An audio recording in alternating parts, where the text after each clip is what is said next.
So in the background of a lot of these videos, which I'm sure you've seen, are cameras. A lot of cameras. There's one to my right. I guess it's is it your left? I don't know. One to my right. Yeah, my right. Two to my right actually. That's a Mint Instacon Instax Square camera. That is a TLR twin lens reflex style instant camera, full manual control, glass lens. It's pretty neat. That's a Polaroid SLR 680 over there. Over here, we have a Panasonic point and shoot, some Canon point and shoots, and Olympus. And then on the top shelf, there's all the nice stuff, the stuff that I use pretty regularly. And I use all these cameras, but the top stuff is my fancy stuff. And I know that whenever you guys see this stuff on the shelves, you're curious about it. Every video, there are comments asking me to talk about the cameras. And I'll tell you, and not even on YouTube, just it's a long-standing thing. And I've never really gotten around to it. For whatever reason, I've just never really gotten around to talking about the cameras. But I've told myself that every so often, maybe once a week, maybe once every other week, I'm going to take one of the cameras down, talk about it a bit, show you some photos I've taken with it, and have it as a little series, a kind of camera corner, you might say. And to start this off, I'm going to talk about what is my oldest camera, not oldest in terms of as long as I've had it. It's probably, I've had this camera 5 years, 6 years, no, longer than that, maybe 7 or 8 years I've had this camera. So it's not my oldest camera in terms of how long I've owned it, but it is the oldest camera I have in terms of it literally being a very old object.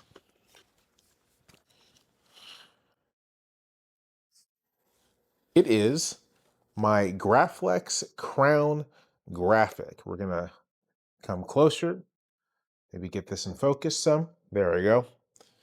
Crown Graphic. It's unfolded. It folds up. It's a very portable camera. These are press cameras. These were used by journalists, by police photographers, by all kinds of people who needed to take a lot of photos very quickly back in the 1930s and 40s and even 50s, before the advent of 35 millimeter film, and before medium format cameras were in very wide use, although they were in use. If you watch older movies, you can see people using Rolleiflexes and other such cameras for press photography. So, chronographic. I'll tell you a bit about it right here. So this is obviously the lens. It's a 135 millimeter lens, which on 4x5, which is the film size, is equivalent to about 35, 40 millimeters and 35 millimeters. So kind of what your eyes see. There are the bellows there. This operates, I mean, like any camera, like the shutter, and then you fire.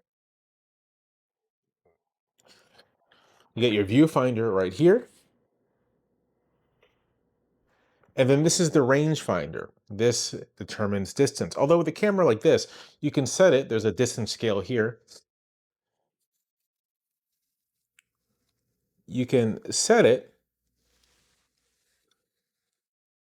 at 10 feet or 15 feet. And if the light's good and your film's relatively fast, set the shutter speed to 200, set the aperture rather to 16, and kind of just point and shoot without really thinking much about it. The film comes in these holders. There's sheets of film, and you have to put the film in the dark. And it's very simple. You got your film holder,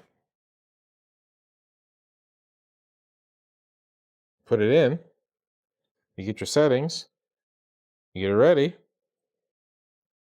take out the slide, and then you take a picture. You can put this in a tripod if you'd like, but I think the fun of these is using it handheld. I think it's best used as a handheld camera. Now, for Christmas last year,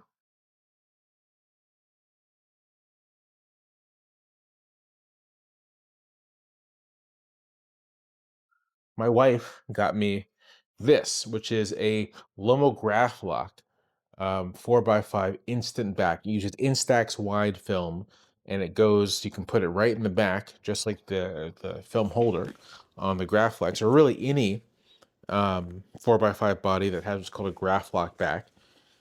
And you can take instant photos with these, and it's pretty neat.